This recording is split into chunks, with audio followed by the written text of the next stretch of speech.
अस्सलाम वालेकुम ख़वातीन व हज़रात। मुझे आज की इस वीडियो में रिसेंटली जो मियाँ वाली एयर बेस के ऊपर अटैक हुआ है दहशतगर्दों का, उसके ऊपर आपसे बात करनी है। हमें ये बताया जा रहा है ऑफिशियल सोर्सेज़ की जानिब से कि इस हमले में 9 दहशतगर्द जो हैं वो हलाक हो गए हैं। 3 ग्राउंडेड तैयारों को नुकसान पहुँचा है और फ्यूल बाउज़र को नुकसान पहुँचा है।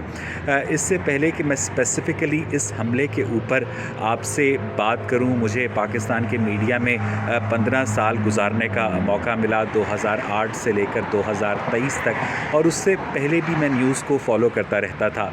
तो 2003 में उस वक्त के chief of army staff general Pervez Musharraf ने एक बयान दिया था कि हम अनकरीब दहशतगर्दों की कमर तोड़ देंगे। ठीक 5 साल के बाद जनरल अशफाक परवेज़ कियानी ने 2008 में ये बयान दिया था कि हम अनकरीब दहशतगर्दों की कमर तोड़ देंगे। उसके भी ठीक 5 साल के बाद 2013 में जनरल राहील शरीफ ने भी कौम को ये खुशखबरी सुनाई थी कि हम अनकरीब दहशतगर्दी की कमर तोड़ देंगे। और उसके ठीक 5 साल के बाद जनरल कमर जावेद बाजवा, जो कि चीफ़ ऑफ आर्मी स्टाफ थे अपने वक्त के, उन्होंने भी यही पैगाम दिया था कि हम अनकरीब दहशतगर्दी की कमर तोड़ देंगे। और अब 2023 में जनरल आसिम मुनीर, जो कि चीफ़ ऑफ आर्मी स्टाफ हैं, उनका भी यही कहना है कि हम अनकरीब दहशतगर्दी की कमर तोड़ देंगे। ऑपरेशन ज़रबुल अज़्ब हो, ऑपरेशन रद्दुल फ़साद हो, किसी भी किस्म के ऑपरेशन के नाम पर फ़ौज ने जब कौमी ख़जाने से अरबों डॉलर निकलवाए हैं और अभी तक इस फ़ौज का अनकरीबी ख़त्म नहीं हो रहा, इसका मतलब ये है कि बाकायदा कोई ना कोई एलिमेंट ऐसा ज़रूर मौजूद है पाकिस्तान के अंदर जिसके मफाद में है कि दहशतगर्दी की ये जो वेव है बरकरार रहे।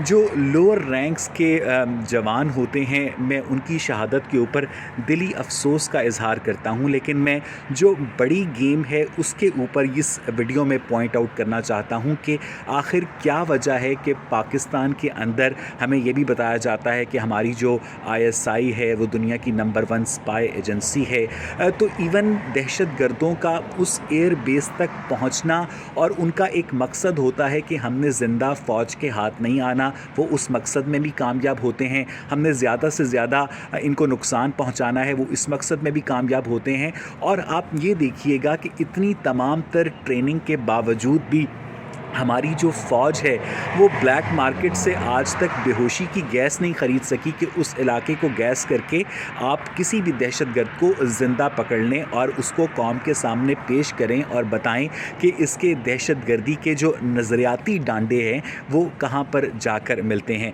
अब सवाल ये पैदा होता है कि पाकिस्तान के अंदर जो दहशतगर्दी की नई वेव है उसका सबसे बड़ा फ़ायदा उन लोगों को होगा जो सिक्योरिटी के नाम पर मज़ीद फंड्स डिमांड करेंगे, मज़ीद वॉक थ्रू गेट्स डिमांड करेंगे, मज़ीद मेटल डिटेक्टर्स डिमांड करेंगे। और मुझे यहाँ पर वो शेर भी याद आ रहा है कि हर साल हिफाजत की बढ़ा देता है कीमत, सालार वो ताजिर है जो डर बेच रहा है।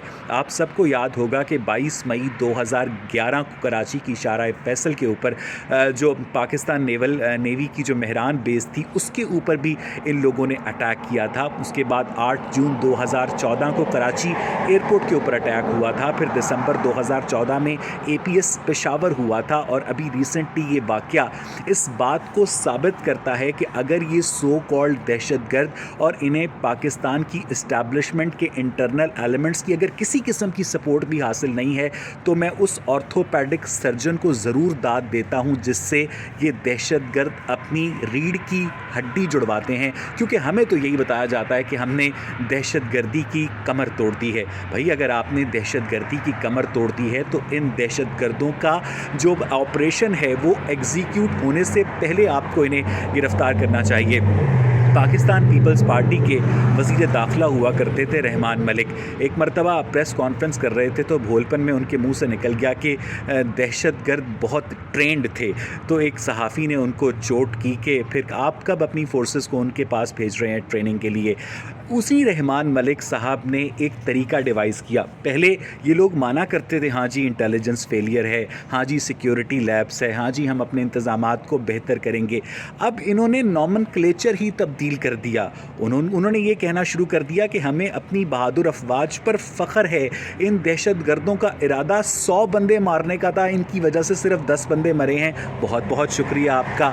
आज भी जो जंग अखबार की हेडलाइन है, उस हेडलाइन को बहुत साइकोलॉजिकली हैंडल किया जाता है कि दहशत गर्दों का एयर बेस के ऊपर हमला नाकाम। भाई हमला हुआ, आपको नुकसान हुआ, दहशत गर्द आपके हाथ जिंदा नहीं हुए, तो मुझे ये बताइए कि ये हमला कैसे नाकाम है, और इस हमले को होने देने के अंदर जो सिक्योरिटी लैब्स है, जो इंटेलिजेंस फेलियर है, उसका जिम्मेदार क्या चेयरमैन वापटा है, उसका जिम्मेदार क्या चेयरमैन वासा है, उसके ज़िम्मेदार डायरेक्टली आपकी वो सिक्योरिटी एजेंसीज़ हैं जो कि रियासत पाकिस्तान से तनख्वाह तो लेती हैं, लेकिन वो रियासत पाकिस्तान से बाला बाला अपने मफादात, जो अपनी बिग डर्टी गेम है, उसे पूरा करने के लिए इस तरह के जो मामलात हैं वो करवाए जाते हैं। अब सवाल ये पैदा होता है कि पाकिस्तान में ये मामला कब रुकेगा। तो मुझे नहीं लगता ख़वातीन और हज़रात कि अनकरीब पाकिस्तान में दहशत गर्दी की लहर में कमी आएगी, क्योंकि अब पाकिस्तान में दहशत गर्दी एक मसला नहीं, धंधा है। आज की वीडियो देखने के लिए शुक्रिया।